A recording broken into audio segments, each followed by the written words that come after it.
Hello there friends, it's been a long time since I've last uploaded a video. The major starts in a few days, so the pro scene was completely silent. But finally, the hibernation ended for all the teams. So I've collected all the juiciest and most exciting news for you. Boomich's new team, the stickers, and obviously Rio Major. Let's get straight to it.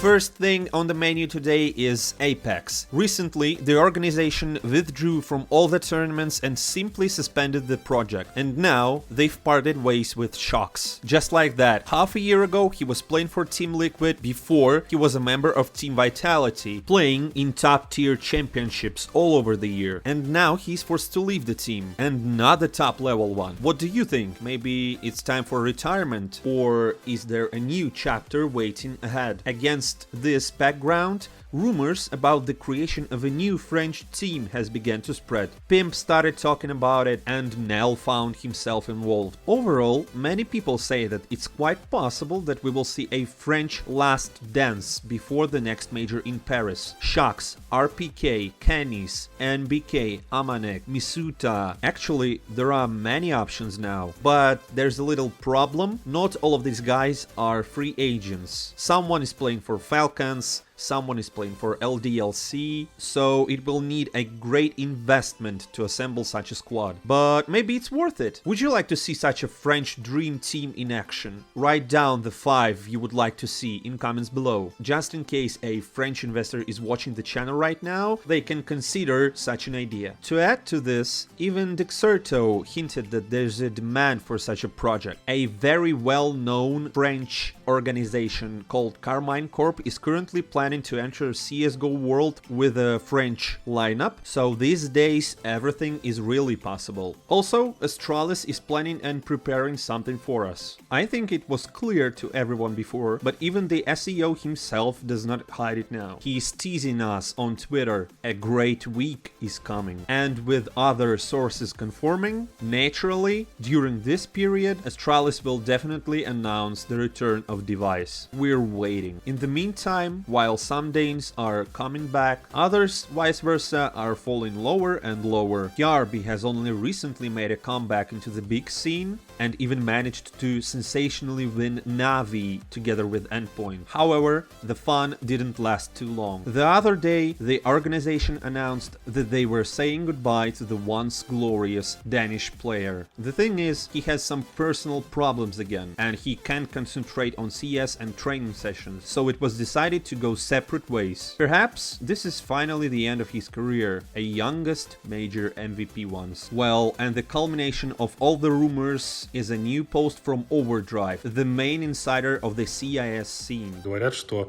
Boomich с Boom собирают состав, вернее, уже даже, возможно, собрали, и там очень даже неплохие игроки будут. Но это пока все на уровне слухов.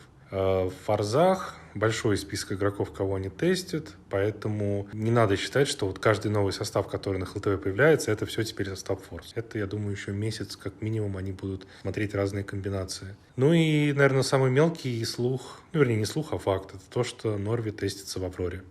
I think people are interested in Boomich's new team. Of course, it will be far away from Tier 1 Counter-Strike, but we all need to start somewhere. I have already told you that the Media League will be launched in Russia very soon. Streamers, bloggers, celebrities and pro players will compete in one tournament, and the main prize pool will be $10,000. Apparently, something huge is planned. Plus, Boomich himself said that he wants to teach everyone a lesson. The tournament will start immediately after the major. And as for the possible future squad, I mean, think about it. There are a lot of orgless top players now. We've got the whole Entropique squad, and Forrester announced this morning that he was leaving the team. We have Buster, Sanji, XSE Power, Alien, and so on. It's a very, very long list. So we are all waiting for a power move from Boomich. I will follow the situation very carefully and tell you every detail as soon as possible. But let's move on. on. More roster changes for movie star riders. The Spaniards signed Sokol to take place of Deaths. This guy played pretty well for Mad Lions, but unfortunately there's nothing more to tell you. So let's close the reshuffles topic. And now let's move to the recent Counter-Strike update. I did not make a separate video about this, because in fact there's nothing straight mind-blowing there. As always, Valve rolled out stickers, pick cams, and everything else. And as always, there's some drama around it. As for the stickers, many pro players were not satisfied with the fact that their past signatures were taken for the new capsule. For example, Kickert, Norbert, Patsy, all their signatures were taken from the last majors. FaZe were generally introduced with their logo from 2017, but for example, Big's Scene was the least lucky person. His sticker was simply not added to the game. Instead, there's Faven's sticker in CSGO. The very Faven who missed the RMR and will also miss the major. So basically, it's Valve doing things as they are used to. Our old pal Carrigan managed to find a reason to be hated by the Brazilian community. You know, there's a number 22 on his sticker. At the time, the current president of Brazil is being re-elected for a second term, and he happened to stand by the number 22 on the below. And a lot of Brazilian citizens do not support him, most of all because of his policy during the COVID pandemic. So many thought that this was some kind of election ad,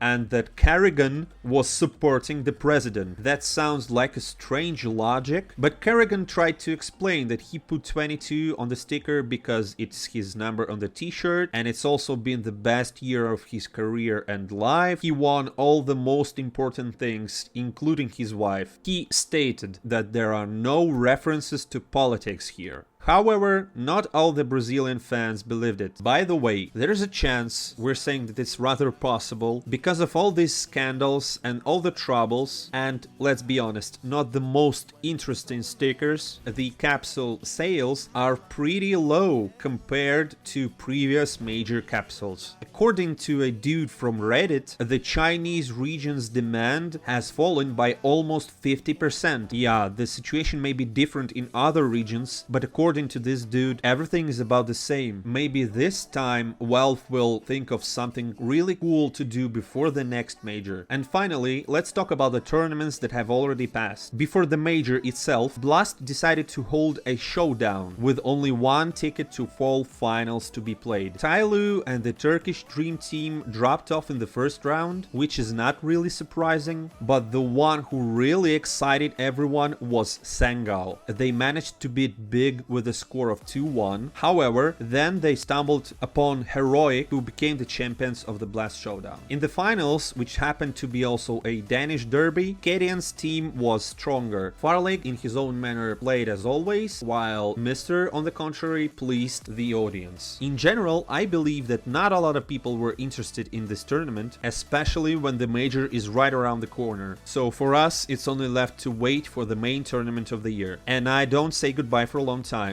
Stay tuned.